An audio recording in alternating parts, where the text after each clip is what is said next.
어떤 사람이 저보고 자네는 말이야 지휘자를 하려고 개그맨을 했던 사람이야. 자네가 개그맨으로 어느 정도 얼굴이 알려져 있었기 때문에 이 일을 했을 때 전공을 안 했지만 그래도 자리 잡을 수 있었던 거라고 해석을 합니다. 그래서 일일이 말은 못합니다만 한 가지 일을 하던 사람이 다른 일을 할 때는 거기에 대한 저항이라든지 거기에 대한 멸시라든지 이런 편견들도 많거든요. 근데 저는요 앞으로도 지금 했던 것보다 더 열심히 할 자신이 있어요. 이 일은 이 일만큼은 또. 여러분, 요즘 진심이라는 말을 자주 듣고 또 하게 됩니다. 자기 개발의 진심이다, 책 읽기의 진심이다, 재테크의 진심이다. 여러분은 지금 무엇의 진심이신가요? 그래서 오늘은요 무려 40년 넘게 클래식 음악에 진심을 다해온 한 분을 모셨습니다. 많은 분들이 개그맨으로 기억하고 계시겠지만 지금은 정식 지휘자로서 클래식의 대중화를 위해 활발히 활동하고 계신 분인데요. 김현철의 고급진 클래식당, 이 책의 저자이신 김현철 작가님 모셨습니다. 작가님 어서 오세요.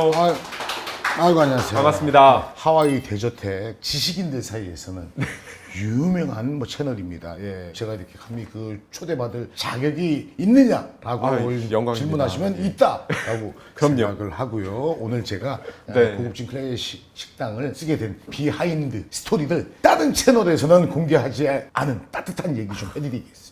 많은 분들께 웃음을 주는 개그맨으로서 이미지와 잔상이 많이 남아있는데 오늘은 이 책에 김현철의 고급진 클래식당의 작가로 나오셨지만 이제 단장님으로서 저는 너무 인상 깊었던 게 곡에 대한 설명을 이렇게 해주시더라고요. 예, 지휘자이신데 곡이 시작하기 전에 알고 들으면 더 재밌습니다. 그러시면서 예를 들어 로시니의 윌리엄 텔 서곡라고 하면 이 곡은 처음에 첼로로 시작해서 가면서 이제 폭풍우가 치고 정원이 나오고 스위스 군대가 앞에 행진을 하고 이런 얘기들을 막 해주세요. 그렇죠. 일단은 말이죠. 지금처럼 이 클래식이라는 게 많은 분들이 본인은 별로 안 좋아하지만 클래식이라는 장르를 싫어하진 않아요. 맞습니다. 네, 그러니까는 상당히 클래식 하면은 좀 이렇게 좀 고급스러운 서양의 옛날 음악 정도로는 생각은 하는데 정작 본인은 별로 안 들어도 되는 이런 인식이에요. 그런 예. 느낌입니다. 예. 근데 이제 왜 그러냐? 그 클래식에 관한 정보가 없는 거예요. 외국에 그저 가셔가지고 어떠한 정보 없이 그 나라에서 가장 큰 인기를 얻고 있는 영화나 드라마를 그냥 보라 그러면 우리는 재미가 없을 거예요. 맞습니다. 일단은 그저 말을 못 알아듣고 또 그리고 거기서 어떤 내용인지 관심도 없고 정보가 없어요. 얼마 전에 있었던 폭삭 소가수다. 소가수다처럼 제주도에서 어떤 일들이 벌어지고 거기에 남녀 주인공은 아이유랑 또 이렇게 나오고 아버지 엄마 세대의 그런 모습 가난했지만 어떻게든 살아가야 되겠다라는 대충 줄거리를 알고 보면은 재밌잖아요. 그렇죠. 막 빠져들고. 자, 여기에는 거기에 대한 정보가 있는 거예요. 한데 우리는 정보를 안 주고 이 좋은 걸 그냥 들어. 예전에 말이죠. 학창 시절에 선생님이 음악 시간에 큰 그저 카세트 선생님 테이블에 딱 놓고 자 지금부터 이 곡 제목 아는 사람 딱 하면은 빰빰빰빰 저요 운명교향곡 맞아 또 그리고 맞아 다음 곡 탁 누르면은 따라란 따단딴딴딴 따다다다다다 이거 송어 맞아 이러고 그거 외워져 넘어가요. 왜?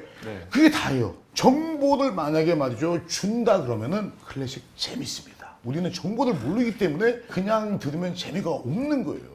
정말 완벽하고 확 와닿는 은유로 말씀을 해주셨습니다. 정말 유럽의 어떤 위대한 건물을 본들 그 건물에 히스토리가 있고 그렇죠. 어떤 왕이 무슨 사연으로 만들었고 맞습니다. 이런 내러티브가 있을 텐데 그거 없이 그냥 보면 건물이 멋있구나 그냥 이러고 그냥 말 텐데 그 내러티브를 들려주시는 거잖아요. 단장님께서 그렇게 하시더라고요 보니까. 그래서 제일 많은 분들이 궁금해하실 겁니다. 도대체 어떤 계기가 있었는지. 계기요? 예, 많은 곳에서 들어보셨을 텐데 모든 얘기들이 책에 다 있어가지고 저는 어린 시절에 줄곧 연임해서 12년 동안 오락 반장했던 거를 상당히 저는 내세웁니다. 반장이 아니라 오락 반장. 반장을 해본 적이 없어요. 저는 12년 동안 아이들의 지지 속에서 전폭적인 지지율로 치면은 당시에는 여론조사가 없었습니다만 한 90% 이상의 지지도를 받아서 역시 오락반장을 한 것을 저는 말이죠 제 인생의 큰 내세울 거리 중에 한 개다.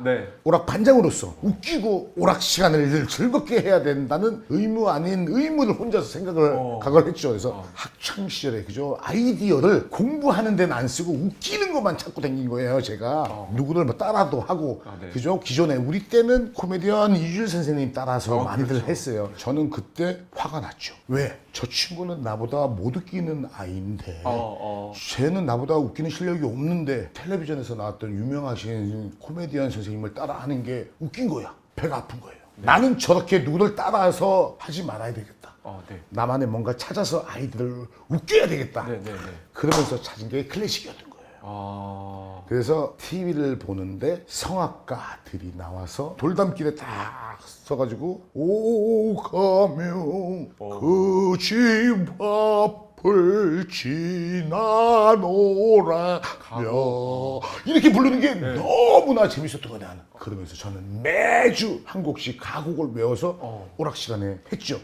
과장되게 입도 벌리고 막 찍고 이러면서 하고 이러면 내 아이들 까르 웃고 막 신났어요 저는.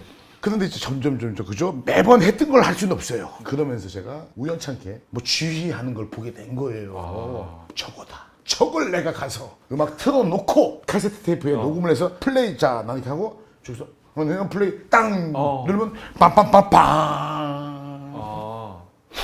빰빰빰빰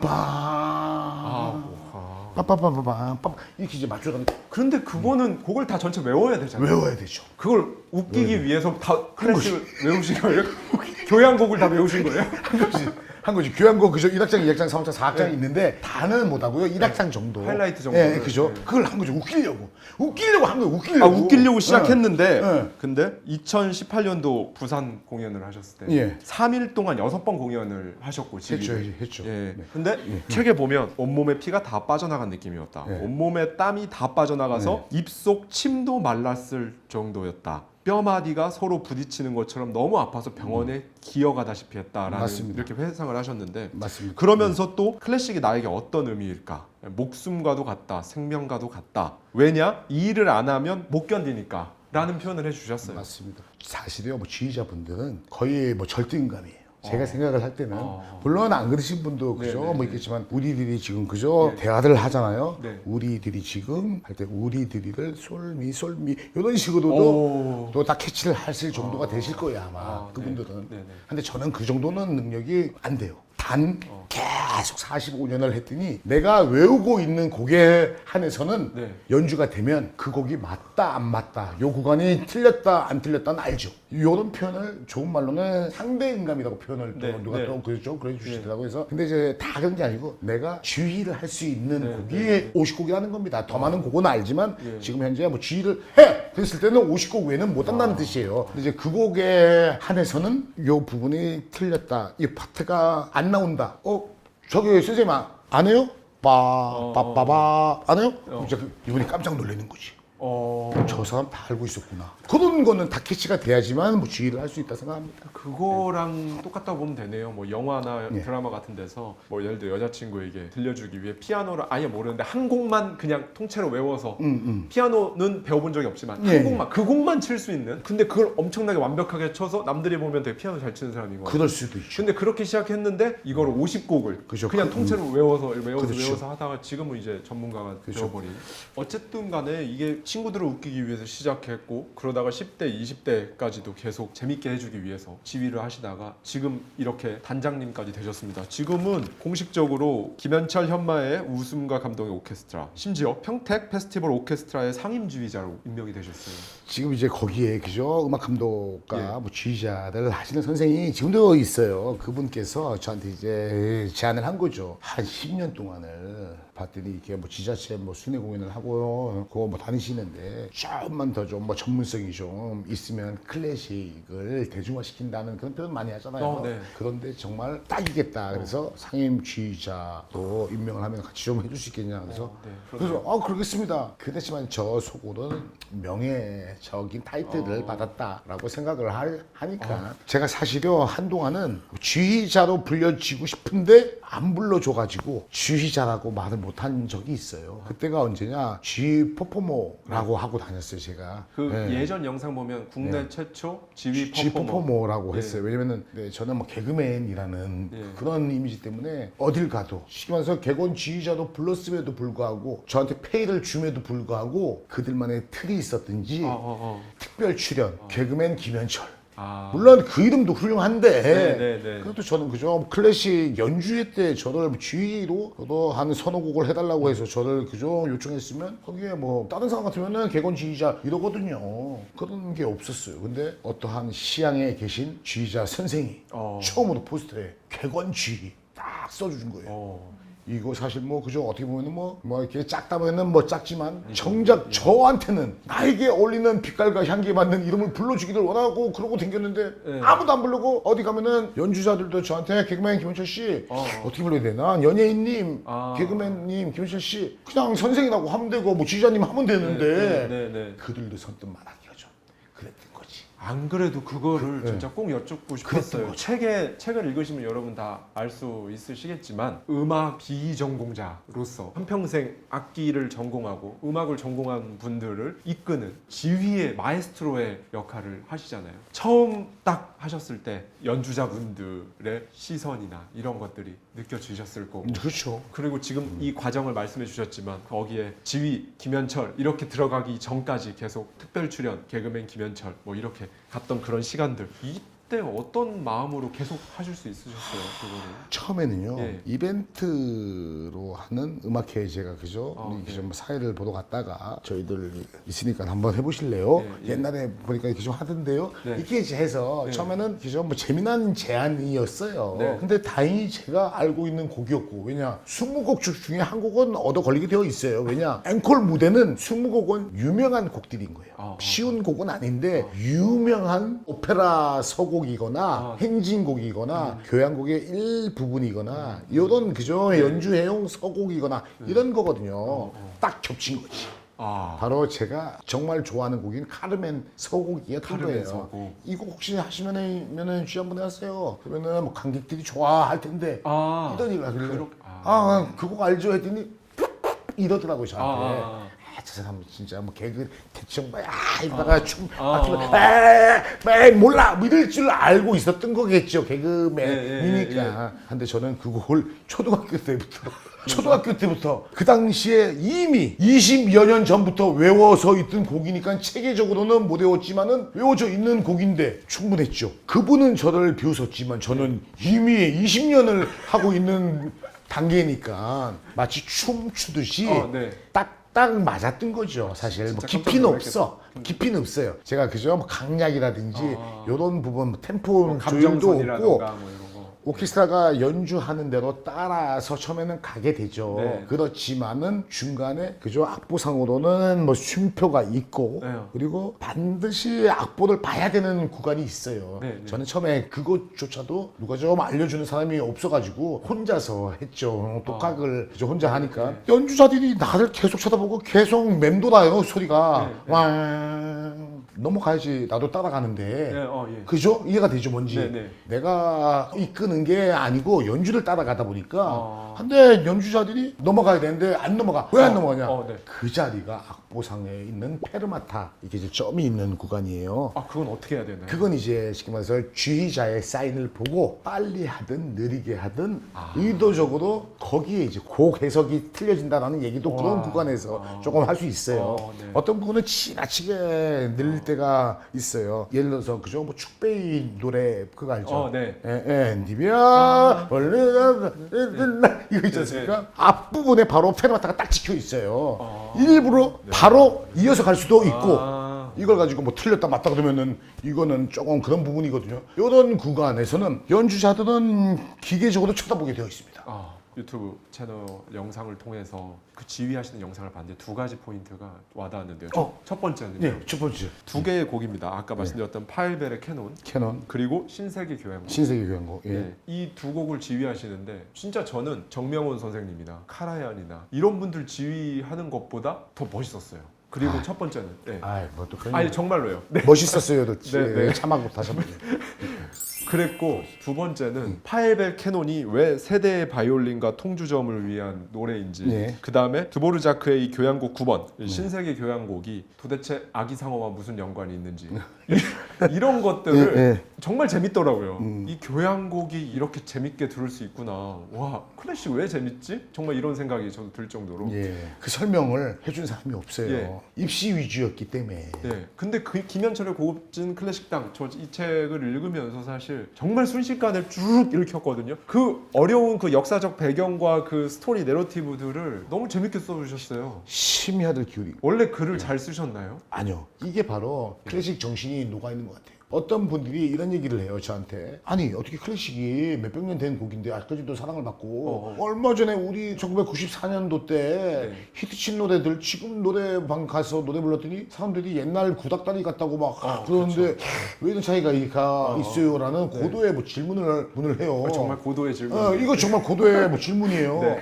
당시의 클래식 곡은 정말 작곡가들이 정말 심혈을 기울여서 저는 작곡을 했다고 생각해요. 그러한 심혈, 열정이 오랫동안 기억에 남는 거죠. 이제 개그맨으로의 길을 이렇게 가게 되고 이렇게 하실 때도 혹시 나중에 내가 언젠가는 지휘자로서 지금 이런 모습을 상상하거나 머릿속에 그려보거나 이렇게 해보신 적이 있으신가요? 그 질문 갑자기 왜 하시는 거죠? 그러셨을 것 같아가지고. 그런 질문 하는 사람 처음이에요. 지금까지는 예. 뭐 깊이 있게 뭐 질문을 해주는 사람 처음 봤습니다. 인사 한번 받으시고. 아유, 고맙습니다. 아유. 정말 예. 좋은 문을 해주셔가지고 예. 왜냐면 이제 그만큼 저의 책이라든지 네. 내용을 파악을 하셨다고 생각을 하기 때문에 예. 다시 뭐 초등학교 때도 갑니다. 아이들을 웃기려고 클래식 곡을 외워서 내일 가서 하려 그러면 월화수목금토일 계속 혼자 듣고 다니는 거예요. 집에 아무도 없을 때 저희 집 잘 살지도 않았는데 에로이카 있었어. 에로이카 예. 형 사주려고 해놓은 거예요. 예. 그거 그저 레코드 시커먼 거 하나 사가지고 얹어놓고 그러면서 몇 번 듣고 막 혼자서 거울을 보고 웃기려고 동작을 웃기게 막 해가지고 또 대신 음악이랑 맞아야 되고 맞춰야 돼요. 그렇죠. 맞춰야 되니까 싱크가 예. 딱 맞아야 돼요. 정확히. 그리고 이 포즈 할 때는 악보상으로는 뭐 쉼표인 거죠. 거기가 8분 쉼표도 있고 4분 쉼표도 네, 있잖아요. 네. 혼자 세는 거야. 아, 4분 쉼표가 맞춰서 그러면서 거울을 봤어요. 제가 그저 거울을 보면서 하니까 그러면서 내가 나중에 커서 이거 이렇게 막 하고 이러면은 되게 말이야 좋겠는데? 이런 생각을 제가 그 당시에 한 초등학교 한 말이죠 5, 6학년 됐을 때 그런 느낌을 가지고 그러니까 이제 그게 사실은 나도 모르게 실제 오케스트라를 놓고 뭐 지휘자가 되겠다라는 막연한 꿈을 가진 게 그런 건가 봐요. 그게 네. 그때는 뭐 지휘자가 돼야지 나는 이 다음에 뭐 대통령이 되겠습니다 이러잖아요. 네. 그러지는 않고 내 그저 마음속에 이러고 자리가 잡았는데 저는 이 얘기를 별로 할 뭐 기회가 없어요. 예. 진짜 그게 김현철 작가님의, 예. 김현철 단장님의 지금 오늘을 이렇게 연미복을 입고 이렇게 예. 예, 이 김현철의 고급진 클래식당이라는 책이 베스트셀러에 오르고 이 오늘을 만들지 않았나. 예. 그런 왜냐하면 지휘라는 것 자체가 머릿속에서 각종 악기들이 연주가 돼야 되잖아요. 물론 친구들을 재밌게 해주기 위해서 한 거지만 어쨌든 이렇게 오른쪽 손짓을 할 때 제일 바이올린이 나가고 이거 할 때는 관악기가 나가고 뭐 이런 거를 거기 앉아 있는 분들이 보였을 거니까 예, 머릿속에서는 예. 계속 상상을 하고 그랬죠. 예. 예, 무조건 왠지 하셨을 것 같다라는 생각이 들어요. 맞아요. 사실 1만 시간의 법칙이라는 말도 있고 상상하고 이제 뭔가 액션을 어떤 뭐가 됐든 간에 행동을 해서 소위 말하는 성공의 공식 법칙 뭐 이런 것들이 있습니다만은 저는 그걸 아까 살짝 엿봤습니다. 저희 촬영 시작하기 전에 지난 몇십 년간 진짜 네. 열심히 공부를 하셨어요. 예, 그 노트 혹시 잠깐 보여주세요. 이거 창피한 부분인데 아니 제가 너무 아니 아까 이거는 우리 그저 이걸 또 내가 그저 항상 가지고 다니니까 사실요 이건요 제가요 라디오를 12년 맞아요. 동안 하고 네. 있는 라디오인데 사실은요 라디오는 작가가 다 써줍니다. 근데 저는 클래식만큼은 쓰지 마세요. 제가 그냥 그날 가서 할 거를 공부해서 갈게요 했더니 정말이요? 그래서 예 해가지고 이제 그때부터 뭐 시작한 게 처음에는 한 장 그다음에 두 장 해서 12년 동안 쌓인 게 이게 다 라디오 시나리오네요. 예, 그죠. 그러니까 이제 제가 이제 그걸 이제 요겁니다. 요걸 이제 제가요 왜 쓰냐면은 외우려고 써요. 외우려고. 왜냐 그죠. 저희들은 책을 보고 얘기하는 순간 재미가 없잖아요. 그래서 네. 골드베르그 변주곡 얘기를 그죠. 지금 딱 폈잖아. 상당히 말이죠 재밌어요. 바흐 곡인데 네. 바흐의 제자가 있었어요. 네. 이 친구 이름이 골드베르그예요. 이 친구가 음악 얘기를 가르치려고 하는데 꾸벅꾸벅 졸고 있어. 야, 너 어디 말이야 음악의 아버지 바흐 내가 얘기하는데 졸고 있어. 뭐야 말이야 했더니 선생님 제가요 저기 어떤 귀족이 거사며 잠을 안 자가지고요 자장가 대신 저보고 피아노가 없으니까 피아노 같은 거 있어요 악기 그거 좀 쳐달래요 그래서 이거 주니까 가서 친 거 아닙니까 매일 밤 잠도 안 자요 대충 치면 자야 되는데 어쩔 때는 닭이 울 때 새벽까지도 치고 팔 선생님 너 참 딱하구나 그럼 내가 곡 하나 써줄게 그래가지고 줘요 야 이거 가지고 가서 연주해 하면은 그 사람 잔다 그래가지고 써준 게 골드베드크 변주곡 혹은 골든베드크 변주곡이라고 하는 거예요 예. 변주예요 변주 그러니까는 A 타입이 기본기 있으면은 B가 있고 C가 있고 D가 있는데 비슷하게 이제 계속 변주 왜냐 잘 때까지 쳐야 되니까 근데 애석하게 이 친구가 음악사적으로 웃기지만은 않은 얘긴데 네. 과로사도 일찍 죽었어요. 골드베르크. 골드베르크가 정말 가슴 짠한 이렇게 옛날에는 클래식 음악을 들으려면은 실제로 옆에서 사람이 여기서는 그저 뭐 침실이고 여기서 피아노 진짜 연주를 해야 되네요. 예. 얼마나 클래식 듣기가 어려웠습니까? 녹음을 할 수가 없으니까. 지금은 손만 대면 네. 나오는데 이 좋은 클래식 왜 안 듣습니까? 아, 그렇네요. 네. 그다음에 또 한 번 이렇게 딱 해가지고 아무데나 펼쳐봐요. 자, 여기 나왔습니다. 네, 뭐가 전국의 모든 대형 트럭 운전자분들을 위한 엘리제를 위하여. 엘리저. 엘리저를 위하여는 사실 말이죠. 네. 엘리저가 아니고 테레자라는 얘기도 있어요. 어. 베토벤이 지독한 악필이었어. 글씨를 못 써. 저도 글씨를 못 쓰잖아요. 저는 천재는 그런 게 있나 봐요. 글씨를 못 써서 원래는 테레제 브룬스비크라고 베토벤이 많이 좋아했던 여인도 있어요. 사실 그 여인인지 아닌지는 모르겠으나 네. 테레제를 흘려 써가지고 엘리제. T가 L처럼 보여가지고 엘리저를 위하여라고는 하고 있는데 사실은 말이죠. 이 곡의 뭐 장르는 바가텔이라고 해요. 바가텔은 뭐냐? 사실 말이죠. 바가텔도 사실은 피아노의 작은 숙분곡입니다. 그러니까 피아노로 뭐 칠 수 있는 짧은 곡을 바가텔이라고 하는데 그래서 이제 이 곡에 대한 이런 해설적인 거를 외우려고 이렇게 이제 뭐 쓰다 보니까 한 장 두 장이 쌓여서 이 책이 나오게 된 거죠, 사실. 이완성 교향곡. 도대체 교향곡 이름이 왜 미완성 교향곡인가? 하필 말이죠. 좀 말이죠. 어려워하는 부분인데 미완성 경영에 말 그대로 미완성된 거예요. 근데 상당히 말이죠. 우리가 정확한 정보를 줘야 됩니다. 네. 슈베르트는 우리가 대충 알고 있는 유명한 작곡가들, 뭐 그죠? 모차르트 베토벤 있고 있고, 모차르트 있고 예. 뭐 이런 분들 예. 있잖아요. 예. 그런 분들 중에서 가장 생을 빨리 살다 갔어요. 31살. 와 진짜. 너무나 젊게 그죠 갔죠. 근데 이제 그 당시는 그죠 40살 평균 연령이라고 예. 하니까 근데도 이제 빨리 그죠 생각하는데 미완성이라고 보니까 어떤 사람들은 슈베르트가 31살까지 살았다는 건 아는데 31살에 작곡해가지고 하다가 이분이 뭐 돌아가셨나 이렇게 생각을 해요. 네. 아니에요. 20대 때 쓰다가 말았어요. 네. 쓰다가 말았다고. 그 후에 다른 곡들 많이 작곡했어요 이분이. 근데 왜 미완성으로 냅두냐? 네. 이게 음악적인 아이러니예요. 슈베르트가 베토벤을 무지하게 좋아했습니다. 그래서 어느 정도 좋아했냐? 베토벤이 서거할 때 장례 위원으로 자청해서 3일장이나 5일장 치르면 거기 가서 다 수발 다 한 사람이에요. 그 정도로 베토벤을 흠모해요. 왜? 베토벤의 교향곡을 보고 자기도 그런 사람이 되겠다. 그러면서 교향곡을 작곡을 했는데 본인 스스로가 나는 베토벤의 발꿈치도 못 따라가. 에이 안 해. 이래서 관뒀다는 얘기도 있고 또 이제 사실이요. 그 당시에는 돈 벌려면은 오페라 작곡을 해야 돼. 오페라. 대세는 오페라야. 슈베르트는 친구들이 또 많아요. 잘생기진 않았는데 외모가 네네네. 슈베르트를 따라다니는 그 친구들이 있어요. 책에도 나오는 내용인데 네네네. 슈베르티아데라는 모임이 있어요. 거기에 이제 쉽게 말해서 슈베르트의 밤인 거야. 그러니까 쉽게 말해서 내가 그런 걸 만들었으면 현철의 밤 그래가지고 예. 내가 내 친구들 오면은 야 1차는 우리 있잖아 닭발 먹고 2차는 청계천 가가지고 뭐 둘러보다가 3차는 이태원 한번 가볼까? 이래서 막 놀러 댕겨. 그때 느낀 감흥을 작곡을 하는 거예요. 슈베르트는 오페라 작곡을 안 하고 네. 그러니까는 뭐겠어요 가곡이야 그게. 아니 지금 작가님 말씀 들으면서 눈을 보고 제가 이렇게 듣는데 에너지가 여러분 화면에서도 느껴지실지 모르겠는데 현장에서 이렇게 정말 에너지라는 게 진짜 느껴지고요.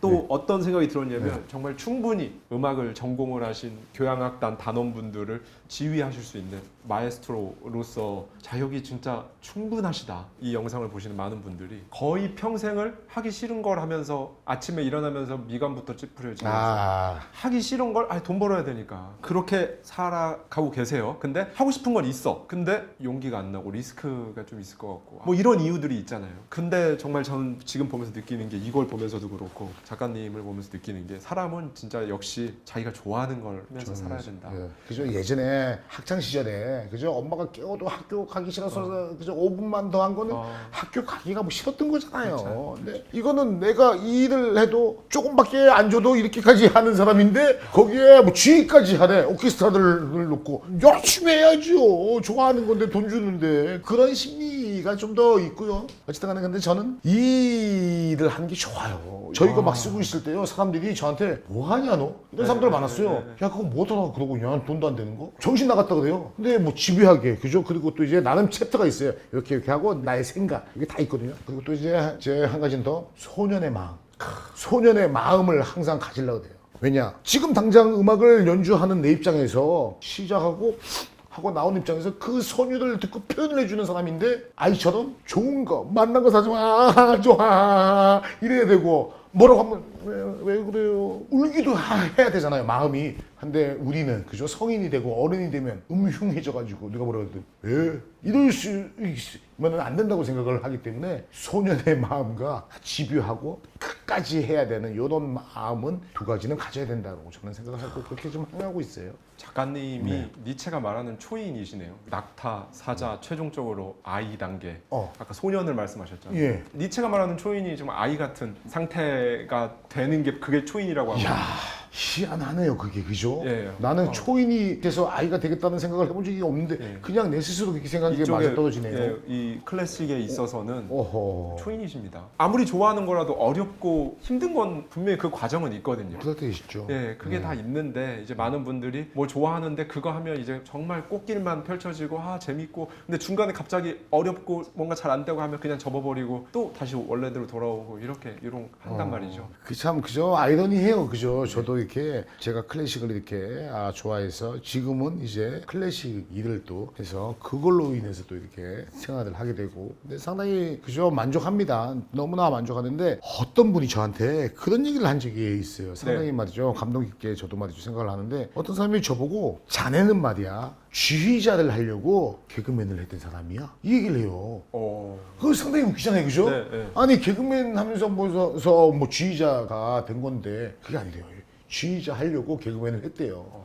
그 얘기를 그죠 뭐 되짚어 보니까 사실 뭐 지휘자라는 타이틀이 얼마나 그죠 저한테는 크고 훌륭하고 정말로 대단해 보였던 일이고 근데 사실 그 수많은 뭐 지휘자분들 많으십니다 지금도 그죠 뭐 실력 있는 분들 많으시고 그런데 그죠 연주자들로 성공해서 오케스트라 단원이 되는 것도 힘들어요 사실. 근데 뭐 지휘자로도 이렇게 좀 성공해서 지휘단에 오르기도 사실 그렇죠. 크고 작든 뭐 어쨌든 간에 대단하다고 저는 생각을 합니다. 예. 근데 그런 일을 저한테 그죠 하게 된 것은 자네가 개그맨으로 그래도 어느 정도 얼굴이 알려져 있었기 때문에 이 일을 했을 때 남들보다 전공을 안 했지만 물론 그 안에 뭐 준비도 하고 뭐 이렇게 했지만 이런 과정들이 더 짧게 그래도 자리 잡을 수 있었던 거라고 그 얘기로 저는 그죠 해석을 합니다. 그래서 네. 어쨌든 간에 뭐 우리가 막연히 나 일하면 뭐 할래 이런 생각보다는 저를 거울 삼아서 저도 사실 이렇게까지 했을 줄 모르실 거예요. 저는 그저 악보를 안 보고 외운다는 게 이게 사실 불가능해요. 책을 외우라 그러면 이 책을 외우라 그러면 외우죠. 쭉 보면서 외우면 되니까. 근데 사실 무형의 것이잖아요. 그죠? 맞아요. 이렇게 막 흐르는 거고 뭐가 없으니까 악보를 안 보고 외운다는 건 악보를 봐도 사실은 어려운 건데 온갖 신념을 딱 투자해서 했기 때문에 저도 사실은 일일이 말은 못합니다만 한 가지 일을 하던 사람이 다른 일을 할 때는 거기에 대한 저항이라든지 거기에 대한 멸시라든지 이런 편견들도 많거든요. 클래식 일을 할 때는 좀 이렇게 좀 제 스스로도 겸손하려고 합니다. 왜냐면은 전공하지 않은 제가 이 일을 하기 때문에. 근데 이제 사실은 클래식 일은 사실 지금도 배우는 사람이잖아요. 계속 저는. 근데 저는요 앞으로도 지금 했던 것보다 더 열심히 할 자신이 있어요. 이 일은 이 일만큼은 또. 예. 출판사 대표님께서 그 말씀을 하셨어요. 클래식 얘기하면 밤새도 얘기를 하신다고. 네. 근데 그런 질문 클래식에 관한 얘기하면 그렇게나 재밌네. 희한하게. 저 사람 진짜로 뭐 주의하느냐 뭐 안 하냐 가지고도 아직까지도 얘기를 해요. 뭐 개그맨이 뭔 주의를 이렇게 이제 저를 그저 폄하하시는 분들도 있는데 그 시선도 맞다고 생각합니다. 근데 제 공연을 보신 분과 안 보신 분의 또 차이라고 생각하고 맞아요. 또 이제 그것도 이 책을 보신 분과 안 보신 분들의 또 차이가 저를 보는 또 시각이 좀 달라진다라고 그러더라고요. 네. 긴 시간 동안 진짜 열정적으로 지휘하듯이 많은 얘기들 들어주시고 또 해주시고 너무 감사드립니다. 오늘 고맙습니다. 이렇게 저희 하와이 데저텍 스튜디오에 모실 수 있어서 영광이었습니다. 앞으로도 작가로서 단장님으로서 오늘 많은 분들께 용기도 주고 인사이트도 줄 수 있는 그런 활동들 기대하겠습니다. 현마애님과 인터뷰였습니다. 고생 많으셨습니다. 고맙습니다. 감사합니다.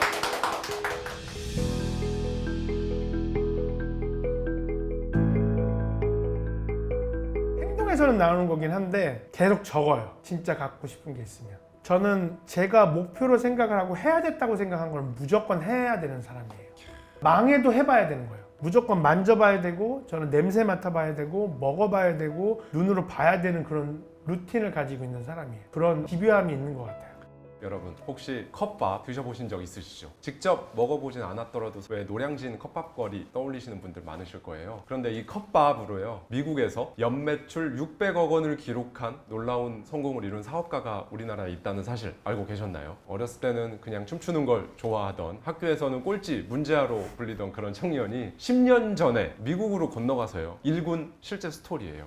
아웃 오브 더 트랙, 이 책의 저자이시자 유키즈 화제 인물이시죠. 글로벌 브랜드 컵밥을 이끌고 계신 송정훈 대표님 모셨습니다. 대표님 어서 오세요. 고맙습니다. 초대해주셔서 감사합니다. 예, 먼저 책에 보면 30대 중반의 나이에 당시 전 재산 1,500만 원으로 푸드트럭을 시작하셔서 지금 아까 제가 오프닝에서 말씀드렸던 것처럼 연매출 600억 원에 이르는 회사의 대표로 계십니다. 도대체 미국에 가서 푸드트럭을 시작하겠다는 그런 결심을 어떤 계기 혹은 어떤 트리거가 있었길래 그런 생각을 하시게 됐는지 궁금하네요. 예. 제가 사업을 하고 싶었던 되게 중요한 어떤 이야기가 하나 있는데, 네. 그때 첫째 아이랑 둘째 아이 있을 때였어요. 예. 남자아이랑 여자아이가 있었는데 친구들이 놀러 왔었는데 저희 집에서 자고 이제 놀고 가는 그런 거였는데 네. 그 친구들이 이제 전동 칫솔을 갖고 와서 밤에 자기 전에 이렇게 막 닦는데 저희 아이들 두 명이가 엄마 아빠 너도 이거 사줘라고 얘기를 하는데 네. 저희 와이프가 망설이는 거예요. 아. 근데 돈이 좀 많이 없을 때였기 때문에 그게 한 5,000원도 6,000원도 안 할 때였는데 제가 그걸 딱 보면서 내가 전동 칫솔 하나도 사주지 못할 정도고 생각을 해야 될 정도인가? 라는 생각에 처음으로 그러면 지금 내가 하고 있는 것보다 비즈니스를 한번 해봐야 되겠다라는 게 첫 모티베이션이었어요, 저한테는. 그렇네요. 그래서 전동 칫솔이 시작이었던 것 같아요. 무슨 뭐 거대한 목표가 있었던 건 아니고 우리 아이들한테 전동 칫솔은 사줘야 되겠다. 지금은 전동 칫솔은 좀 있습니다, 저희 집에. 원래 요리도 좋아하셨어요? 요리를 뭐 특별하게 막 전공을 하고 배운 거는 아닌데 그냥 워낙 사람을 좋아하니까 누군가한테 만들어주고 그 사람들이 먹고 좋아하면 되게 즐거워하는 성향을 어렸을 때부터 가지고 있었어요. 그러면 아이템을 컵밥, 그것도 푸드트럭 이렇게 하시게 된 이유는 뭘까요? 컵밥이라고 결정했었던 이유는 다큐를 우연히 봤는데 거기서 이제 노량진 컵밥이라는 다큐가 나오고 있었어요. 네. 그래서 먹어본 적은 없었어요. 외국에서 그냥 그 다큐를 접했고 그 문화랑 그런 컬처 자체가 빨리 음식을 만들어줘야 되고 빨리 그걸 갖고 움직여야 되고 그리고 또 싸고 저렴하고 그 박자가 이렇게 딱 맞는 걸 보면서 이건 미국이랑 너무 맞겠는데? 라는 생각을 거기서 한 거죠. 보통 한식이라고 하면 뭐 갈비탕을 오더하거나 그러면 또 끓여서 나와야 되고 반찬이 여러 개 나와야 되고 그걸 또 먹으면 또 리필을 해줘야 되고 막 이런 시스템이잖아요, 보통 한식이. 그걸 보면서 이거보다는 이 친구들은 빨리빨리 먹고 빨리빨리 가야 되고 이제 이런 컬처가 있는데 이 컵밥이랑은 너무 잘 맞겠다. 그리고 굳이 설거지할 필요 없고 종이컵에 모든 게 다 담아져 있고 그냥 거기서 안 먹어도 그냥 갖고 가도 되고 이런 것들이 조금 너무 매력적으로 저한테 다가왔죠. 그래서 이걸 해야 되겠다라는 생각을 하고 그냥 바로 실천을 했죠. 처음에 하면서 분명히 예상한 대로 이 전개가 안 되잖아요. 보통 시작을 하면요. 늘 그렇죠. 예, 정말 늘 그렇다는 말씀이 저도 방금 와닿았는데 한 가지 생각나는 대표적인 게 있다면 어떤 게 있으셨고 어떻게 그거를 통과해내셨는지. 일단은 처음에 시작을 했을 때 나갔었는데 그때는 장사가 너무 잘 돼버렸어요. 아, 처음에 예. 바로 처음 이제 트럭을 만들고 나갔는데 저희가 한 300개 정도를 준비했던 것 같은데 거의 4시간 만에 다 팔아버렸어요. 그래서 저희가 막 환호를 막 했죠. 와 진짜 됐다. 저는 막 이제 어깨에 뽕이 들어가서 내가 된다 했지 거봐 막 이러면서 막 얘기를 했는데 예. 그 다음 날 정말 트럭들이 나가는 장소에 가서 딱 300개 이상을 준비했겠죠. 딱 나갔는데 그때 거의 한 50개도 못 판 것 같아요. 이제 푸드 트럭들이 있는 그 메인 거리로 가셨군요. 네, 그래서 분석을 해봤는데 첫 번째 나갔던 그 지역이 그게 유타가 아웃도어가 되게 유명해요. 그래서 아웃도어 컨벤션이었는데 거기에는 다른 주에 있는 사람들도 많이 왔고 이동이 어느 정도 제한돼 있다 보니까 거기서만 밥을 먹어야 됐었던 거예요. 그러니까 뭔지도 모르고 그냥 먹은 거예요, 이 사람들은. 네. 근데 이제 두 번째 이제 진짜 실전이었죠. 트럭들이 나가는데 가가지고는 이제 딱 트럭을 파킹하고 이제 장사를 하려고 하는데 이제 유타 사람들이 와서 이제 먹어야 되는 그런 장소였어요. 근데 본 적도 없고 들어본 적도 없고 이름도 낯설고 뭐 사진도 완전 생소한 그런 음식을 팔다 보니 또 아시안 사람들이 거기 들어가 있다 보니 이 친구들이 이제 막 냄새를 맡고 이제 그냥 먹지도 않고 버려버리는 그런 일들이 이제 눈앞에서 벌어지기 시작을 했죠. 암담했습니다, 그때는 진짜. 그게 그 예. 트럭 속에 들어가 있어 보지 않으면 그거는 설명하기가 좀 힘든 것 같아요. 왜냐면 이게 음식은 350인분을 준비했고 전 재산을 다 투자해서 이거를 만들었고 동업자도 저까지 포함해서 3명이었는데 세 가족이 먹고 살아야 되는데 사람이 안 오는 거예요. 근데 이제 옆에 트럭은 또 되게 유명한 트럭이었어요. 유타에서 제일 유명한 트럭이 저희 트럭 옆에 서 있었거든요. 근데 그 친구는 막 80명씩 100명씩 줄을 서는데 저희는 이제 1명씩 2명씩밖에 안 오는 거죠. 진짜 울고는 싶은데 울 수도 없는 거예요. 왜냐면 저는 막 공부를 잘했던 사람도 아니고 아까 막 설명해 주셨잖아요. 예. 저 영어를 잘한 것도 아니고 좀 뭐 돈이 많은 것도 아니고 뭐 똑똑한 사람도 아니고 그런데 네. 이걸 어떻게 이겨내야 되지? 라는 생각이 진짜 오만 생각이 다 들었던 것 같아요. 너무 우울했어요. 네, 네. 근데 이제 우울하다는 표현도 할 수 없죠. 왜냐면 플랜이 뭐 돈이 많아가지고는 이걸 어떻게 해서 마케팅을 해서 이런 생각도 없었으니까 이제 하루 사이로 먹고 살아야 되는 그런 입장에서 이거를 이겨내야 되는 거였어요. 근데 이제 지금은 미국에서 무려 60개 매장을 운영하고 계시잖아요. 그리고 전 진짜 깜짝 놀랐는데 인도네시아에서 네. 무려 200개 이상이 이제 200개 이상입니다. 네. 200개가 넘는 매장을 오픈하셨다고요. 네. 그럼 지금은 현재 매출이 600억이 넘으시는 거네요. 그렇게 하고 있습니다. 와. 근데 이제 또 뭐 아무리 해도 또 내일 망할 수도 있는 사업을 하는 거기 때문에 예. 저희는 한 번도 투자를 받은 적이 없거든요. 투자 없이 이렇게 일구신 건가요? 자기 그냥 자본으로? 트럭 한 대 열고 또 돈 모아서 두 번째 거 트럭 열고 또 돈 모아서 세 번째 거 열고 또 가게 열고 해서 여기까지 오기는 했어요. 꾸역꾸역 진짜 힘들게 막 하루하루 진짜 피 터지면서 여기까지는 왔어요. 근데 뭐 당연히 고민도 많았고 유혹도 많았죠. 왜냐면 많이들 그렇게 투자를 받으시기는 하니까 또 주신다는 분들도 많이 있기도 하고 근데 또 저희는 또 조금 고집이라면 고집일까 저희끼리 한번 해보고 싶었던 것 같아요. 네. 그래서 이제 책 이름도 Out of Track이라는 게 모든 사람들이 이렇게 다니는 곳보다는 저희는 조금 낯선 곳, 아무도 가보지 않은 길들을 개척하는 거에 대한 약간 변태적인 성향이 있는 것 같기는 해요, 확실히. 지금 미국의 60개 매장도 다 유타에 있는 건가요? 한 30개 정도는 유타에 있고 나머지는 이제 7개 주에 있는데 대도시로는 안 가고 다 중부 쪽으로 다 진출을 하고 있고 네. 조금 중간주 정도라고 얘기하면 콜로라도주나 지금 텍사스에 2개가 열었는데 근데 텍사스 중에서도 엘파소라고 네, 엘파소. 완전 시골이에요. 멕시코랑 맞아요, 접해 있는 맞아요. 데잖아요. 거기에 있어요. 완전 국경에 있는 아, 예. 거긴데 정말 아무도 모르는 네. 그런 곳에서 저희가 와, 테스트를 하고 있어요. 엘파소에 정말 이것도 쉽게 볼 수 없는 전략입니다. LA, 뉴욕, 시카고 이런 곳으로 안 가시고 중부 그리고 또 중소주들 도시로 이렇게 하는 전략을 하고 계신데 정말 그 전략 자체가 Out of the Track이네요. 책 제목처럼. 아유, 네, 뭐 예. 그렇게 하고 있습니다. 와, 항상 이런 얘기 들으셨다고 해요. 주변에서 항상 너는 안 돼, 뭐 너 그거 안 될 거야, 그거 망할 걸 이런 말을 막 계속 듣다 보니까 어느 순간 내가 정말 문제하고 안 될 사람인가? 나 진짜 문제한가? 나 안 되는 사람인가?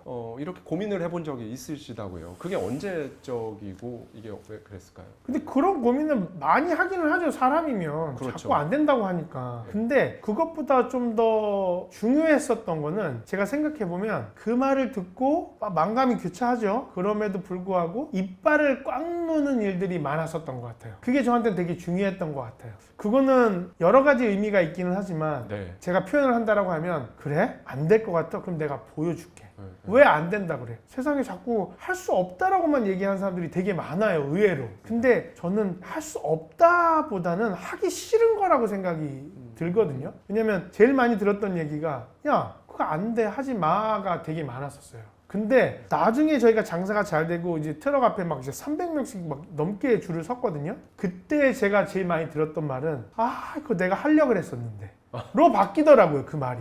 근데 이제 저는 이제 속으로 이제 친절한 척 해야 되니까 이 말은 못 보내고 저는 이제 이런 말을 하죠. 마음속으로 생각하는 사람들은 많지만 이거를 실행으로 옮길 수 있는 사람들은 많지 않기 때문에 그 생각을 먼저 하셨을지는 모르지만 제가 이거를 직접 하고 있습니다 라는 얘기를 많이들 해드리고 있어요. 처음에 컵밥으로 비즈니스를 하겠다고 했을 때도 안 된다고 말리는 사람들 많으셨죠? 말았죠. 다 말렸죠. 다 말렸죠.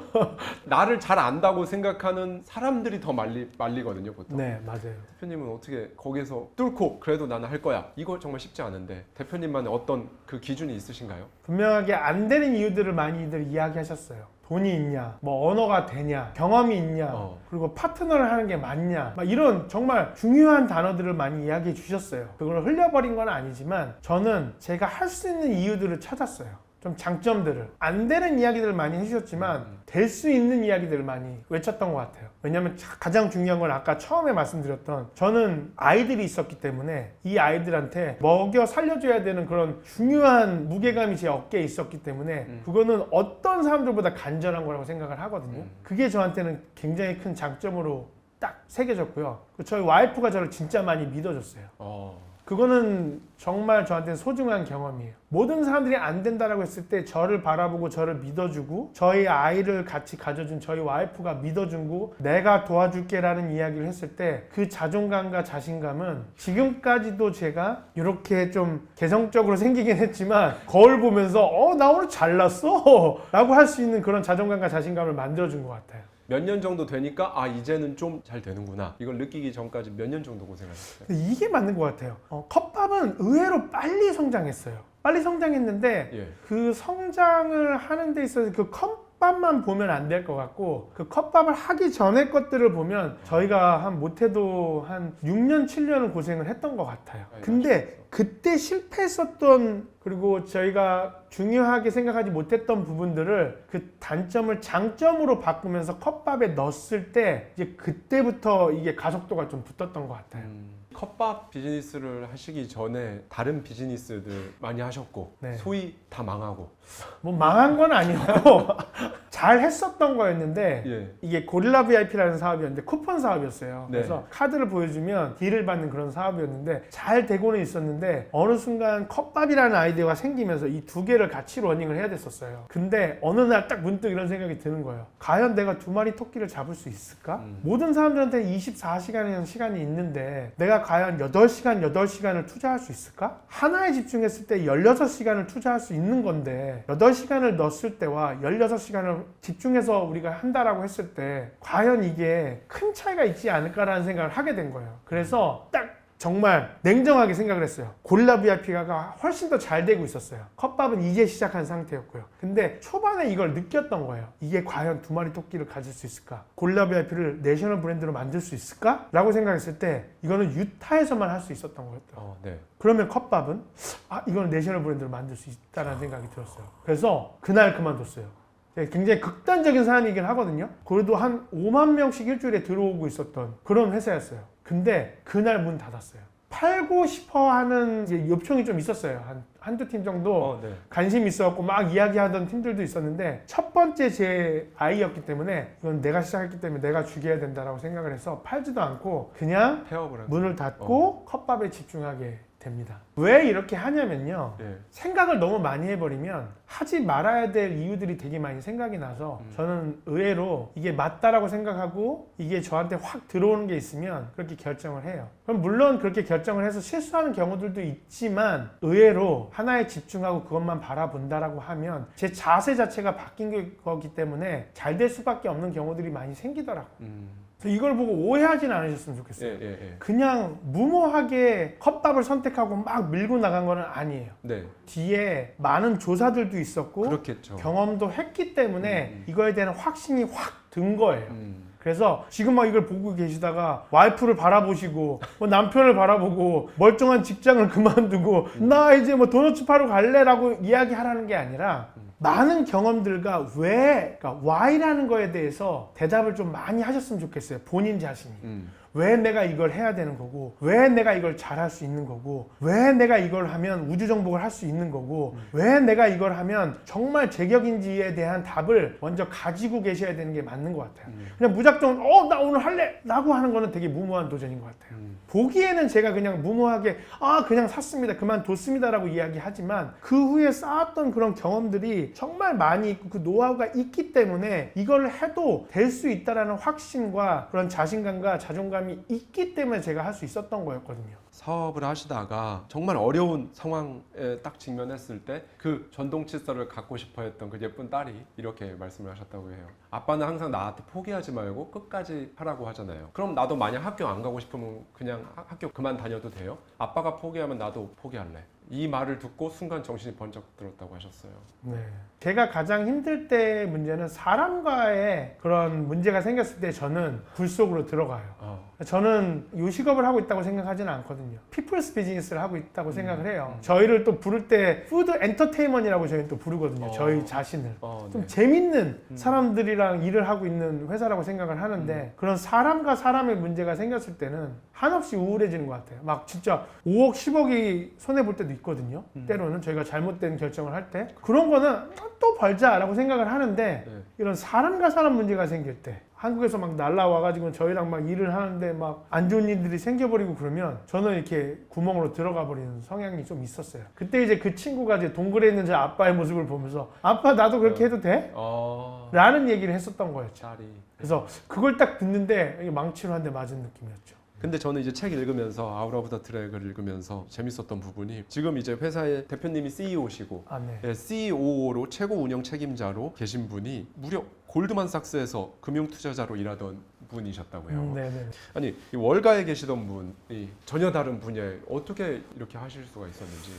뭐 골드만삭스에서도 있긴 했지만 골드만삭스에서 뉴욕 본사로 넘어가서 거기도 좀 있었고 네. 그리고 시타델이라는 역사상 헤지펀드에서 가장 많은 돈을 번 회사예요. 그래서 거기는 진짜 뭐 하버드 나오신 분들이 인턴으로 뛰어다니시면서 정말 거기 살아남기 진짜 힘든 그런 곳이라는 걸 제가 이 친구한테 많이 들었어요.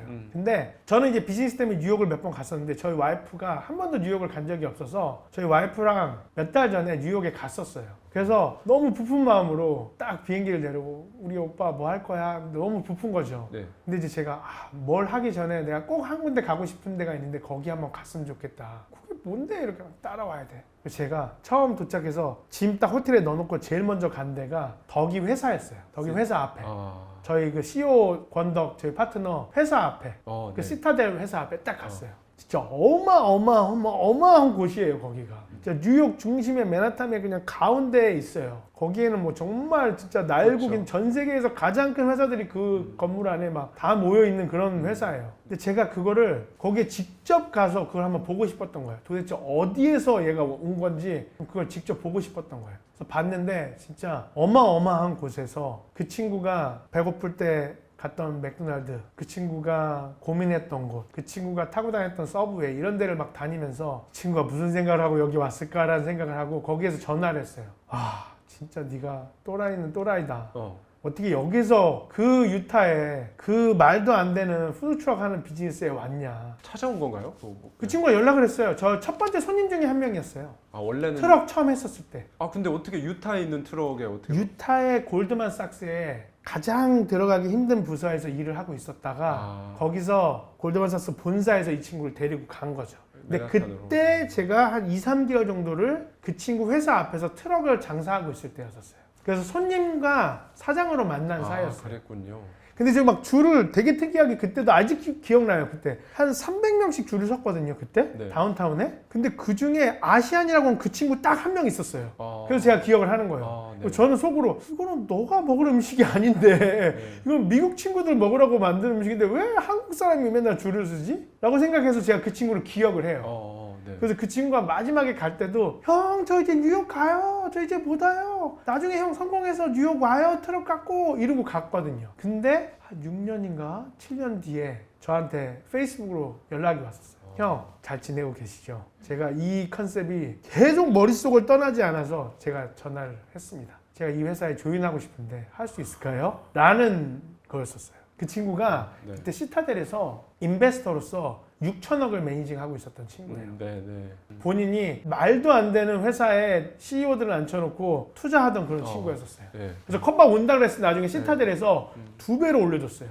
와. 이거 할 테니까 가지 마라 라고 했는데도 그거 다 집어치고 진짜 제가 연봉을 10분의 1, 한 15분의 1도 못 맞춰줬거든요. 근데 그 친구가 그거를 다 포기하고 형 저 돈 때문에 오는 거 아니에요. 제가 처음에는 거절했어요.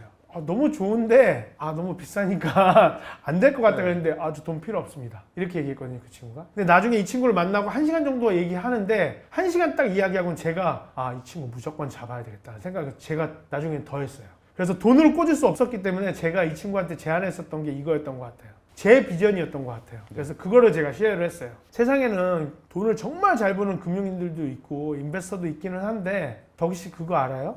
아직까지 한국 사람으로서 한국 브랜드로 전 세계의 내셔널 브랜드를 만든 사람이 아직 단 한 명도 없어요. 네.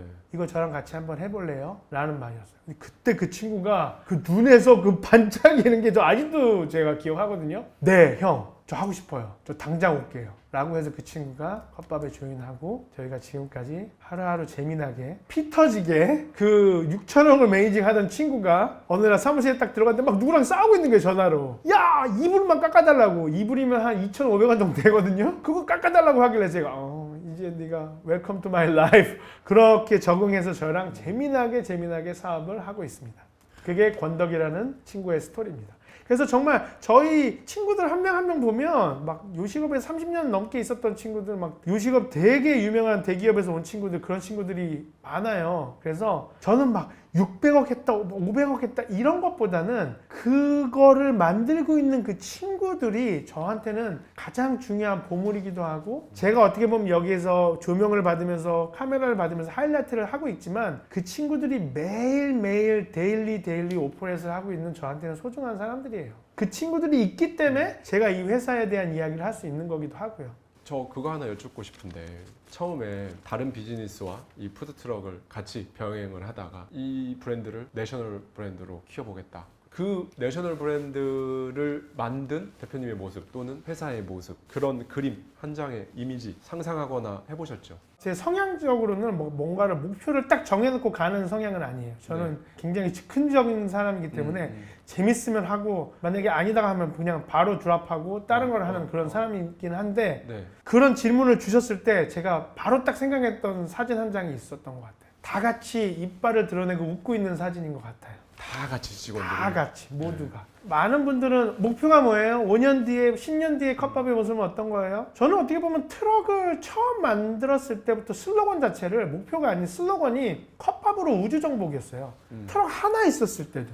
지금도 모든 모자, 그리고 막 티셔츠, 그리고 막 모든 컵 안에, 그리고 모든 매장에 트럭에다가 다 적어놨어요. 컵밥으로 우주정복이라고. 사람들은 그걸 보면서 야, 무슨 네 안 망하면 다행이지 무슨 컵밥으로 우주를 정복해 라는 얘기를 해요. 근데 지금은 그분들이 잘할 수도 있지 않을까라는 생각을 하시는 것 같기도 해요. 저 작년에 그 유퀴즈 나가고 나서 네. 정말 많은 분들이 연락을 해주셨거든요. 네네네. 근데 어떤 한 항공회사에서 연락이 오셨어요. 네. 내년에 컵밥을 우주로 보내주시겠다고. 맥도날드가 해도 안 하신대요. 저희랑만 해주신다고 해서 로켓 쏴가지고는 돌고 있으면 추적해갖고 전화기로 어디에 지금 컵밥이 돌고 있는지 모형을 보내는 거죠. 네, 그분들이 연락 오셔가지고 콜라보하고 싶다고, 저희 돈 필요 없으니까 그냥 보내드리겠다고, 그거 보고 진짜 이뤄주고 싶었다고. 근데 이게 되게 중요한 거는요, 제가 생각하는 것들을 계속 끄집어내고 쓰고 막 하면요, 이루어지는 일들이 꽤 많더라고요. 그래서 늦게 대답을 드리지만 사람들이 안 왔을 때 저는 여러 가지 일들을 했었어요. 다른 트럭에는 100명씩 줄을 서 있는데 제 트럭에는 1명, 2명씩 왔단 말이에요. 제가 할 수 있었던 일들은 다 했던 것 같아요. 춤도 췄고 떠들기도 했고, 그 친구들을 웃겨주기 위해서 입을 벌려 거기에 만두도 집어넣어줬고, 치어리더들을 데리고 와가지고는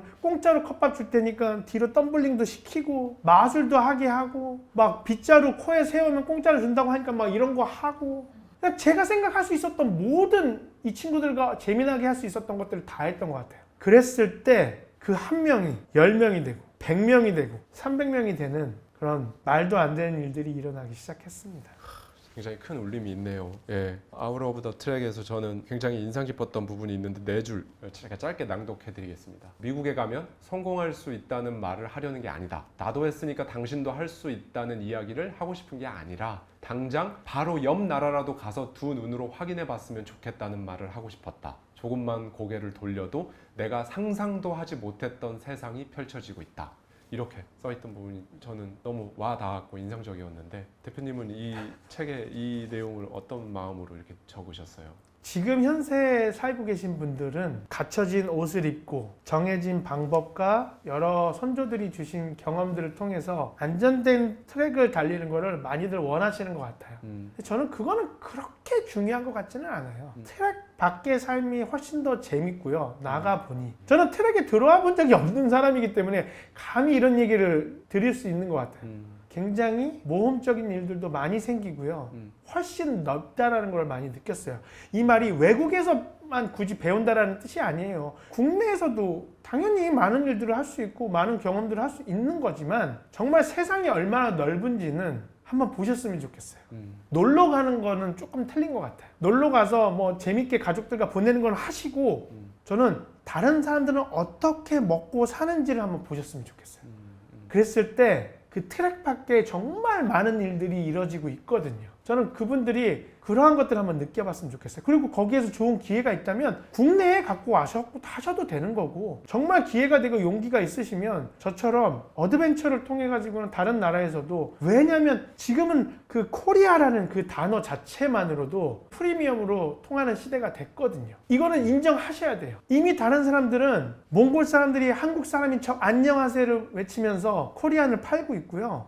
미국에서 지금 그러고 있다는 아, 거죠? 너무 많은 사람들이, 중국 분들이 코리안 음식점을 한국 사람들보다 더 많이 하고 있고요. 막대한 자금들을 가지고 어떻게 보면 말도 안 되는 김치의 테이스트를 가지고 이게 한국 김치다라고 팔고 있고, 한글을 써놓고 팔고 있어요.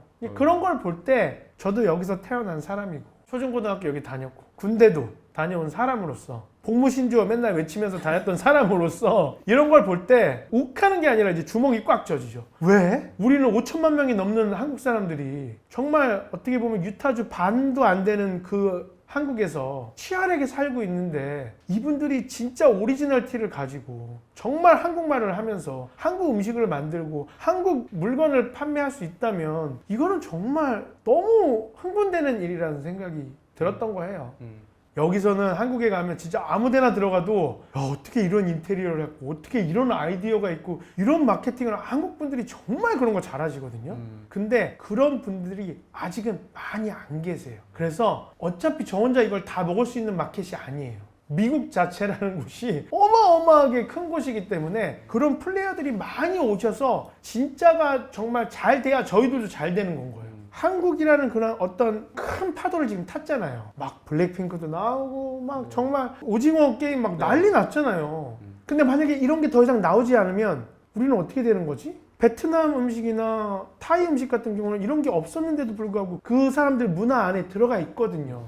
그러면 조급한 거죠. 이런 것들이 빨리 진짜 플레이어들이 들어와가지고는 코리안 음식을 알리고 한국 제품들을 알렸으면 참 좋겠는데, 많은 플레이어들이 지금 도전을 하고 계시긴 하지만 그런 것들이 너무 갑작스럽게 바람이 확 불었기 때문에 준비할 수 있는 시간들이 많이 없었던 것 같기는 해요. 그래서 저희도 12년 동안 프랜차이즈를 하지 않았었어요. 다 지경이었네요. 여태까지 지경이랑 저희랑 일하는 친구들한테만, 퀄리파이 된 친구들한테만 좀 줬었던 거가 다였거든요. 네. 저희가 거의 2,000통이 넘는 이메일을 받았었어요. 프랜차이즈 하고 싶다고. 근데 저희가 할 수 없었던 이유가 하나하나 팔 때마다 돈이잖아요. 근데 그것보다 진짜 내셔널 브랜드를 만들고 싶어서 고민을 많이 했던 것 같아요. 그 퀄리티가 유지돼야 되잖아요. 그렇기 때문에 시스템도 만들어야 됐었고 유통 쪽으로도 완벽하게 맞아요. 저희들 셋업이 됐어야 됐었고, 소스도 어떤 공장에서 딱 만들어져서 배부가 돼야 되는 거였고, 한국에서는 그런 게 굉장히 쉽다라고 보다는 옵션들이 많잖아요. 근데 미국은 그렇지 않거든요. 그래서 이제 유통 가장 큰 회사랑도 딜을 해서 그걸 해야 되고, 코카콜라라도 뚫어야 되고 막 이런 것들을 다 셋업을 하는 게 저희가 12년이 걸렸고, 또 어떻게 보면 본인이 전 재산을 투자해갖고 저희들한테 이런 기회를 얻는 건데 그분들이 실패하면 안 되잖아요. 그래서 저희들이 큰 매장도 열어보고 작은 매장도 열어보고 학교 안에도 열어보고 마켓 안에도 열어보고 뭐 사람들이 사는 주거지에도 열어보고 직장이 많은 데도 한번 열어보고, 이런 것들을 저희들이 다 테스트해보고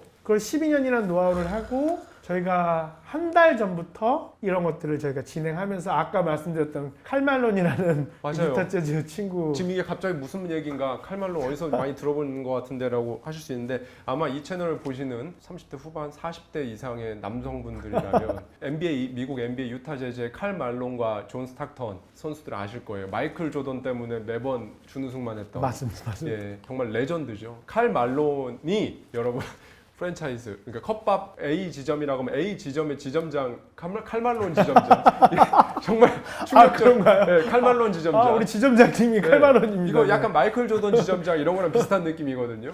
그래서 저희 녹화 시작하기 전에 정말 깜짝 놀랐는데 그 얘기를 듣고 아웃 오브 트랙에 이런 말이 나오거든요. 목표가 분명하고 그 목표를 이루기 위한 일관된 루틴이 있다면 내가 설정한 목표에 더 쉽게 다가갈 수 있다라고 강조를 해주셨어요. 대표님 어떤 루틴 가지고 계신가요?